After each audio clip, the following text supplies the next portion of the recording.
we did an interview about 5 years ago, right? And you were just starting to become public. Do you want to talk about just your progression a little bit from when you first started to hear voices and then where you started to go public and now where you are today? Sure. You know, I'm a college teacher. I've done that for many years. And I studied a form of healing in my early 30s. It was the height of the AIDS epidemic in New York. It was a very messy time.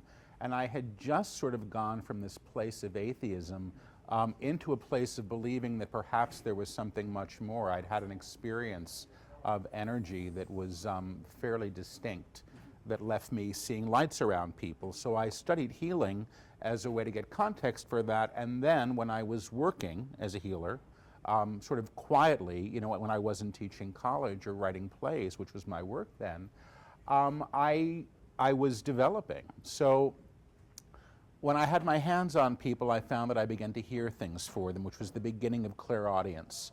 And then I did a group in my apartment for many years where I was, again, just sitting and being in the energy. But the language itself for me was always sort of secondary. I didn't really care about the words. I cared about the energy that would accompany the words because the energy itself was extremely palpable. And I was raised an atheist.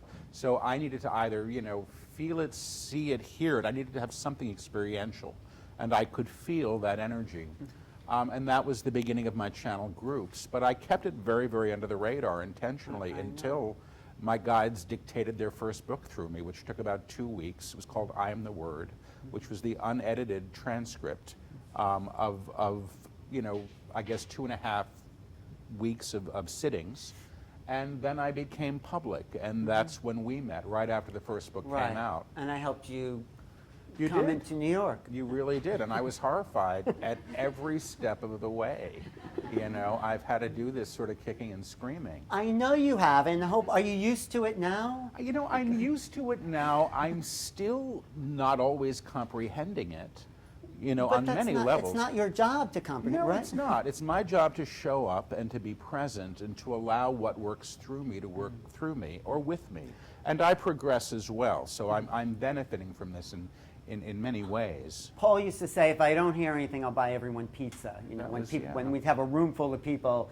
So, but now I think you've sort of relaxed into it and trust these beings who are... I do. I mean, they've delivered now 4 entire books through me that don't require any editing. I sit in the chair, I close my eyes, I put the recorder on, and I talk, you know, until they say that's the end for the day.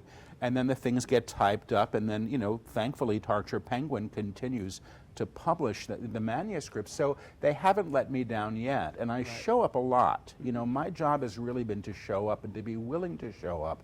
But I'm on this adventure too. You know, I don't say that I'm the expert here, and I'm very careful to say that I'm not. I'm the guy that sits in the chair, and as a result of continuing to do this, my own abilities, my own empathic abilities, my own clairaudience has accelerated. I'm able to help people through these things. And you do help people.